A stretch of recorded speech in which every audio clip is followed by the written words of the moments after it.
It's such a common problem and, it affects so many women. How was it? Oh, that was bad. Have you heard about endometriosis? Oh, no, I haven't. Oh, no.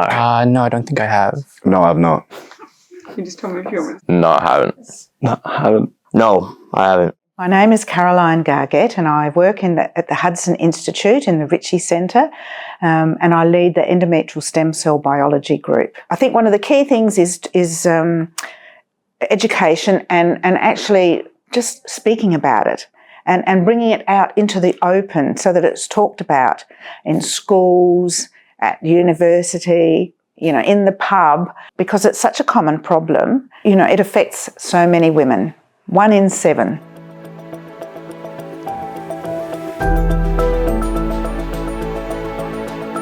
My name is Mia. I was diagnosed with endometriosis when I was in year 11. So I was 16 then and now I'm 18 years old. Endometriosis occurs when endometrial tissue exits the uterus and bleeds externally in the outside of the uterus, but it doesn't actually involve any bleeding outside of your body.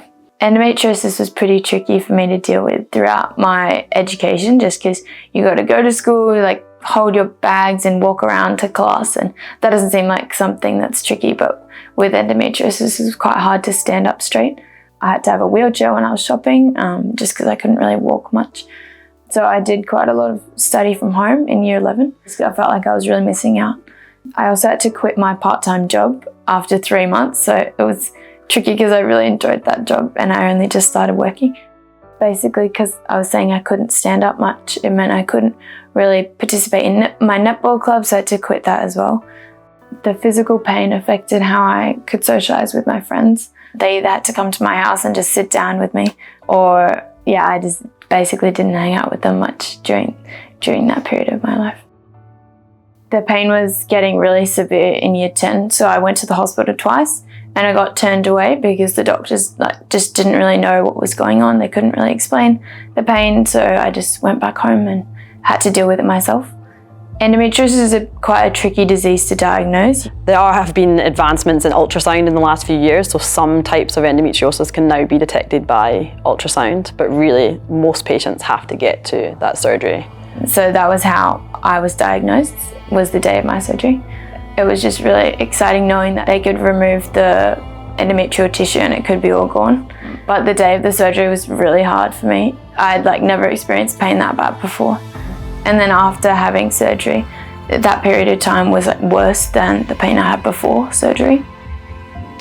Periods and period pain is normalised and there's not a distinction between normal menstrual cramps and the type of pain that is incapacitating and really excruciating, which is not normal. I think it would apply to general menstruation and anything connected to it. That it's kind of needs to be hidden, is not to be talked about, hush hush, and so maybe impairs people so they can't function properly.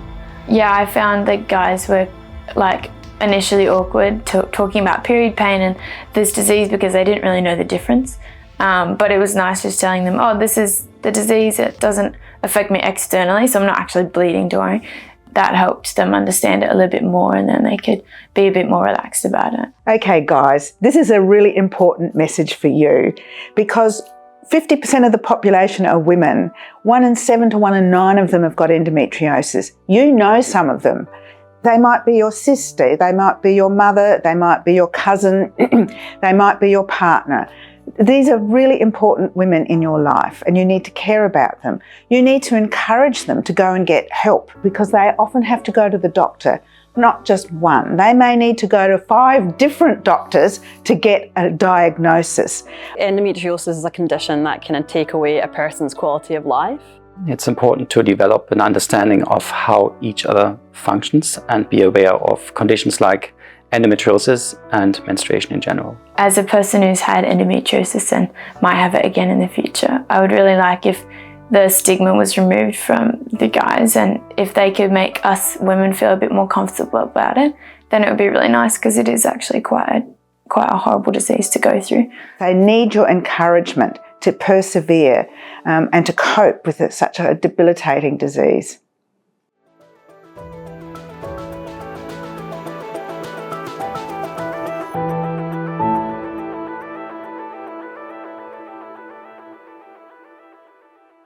I'm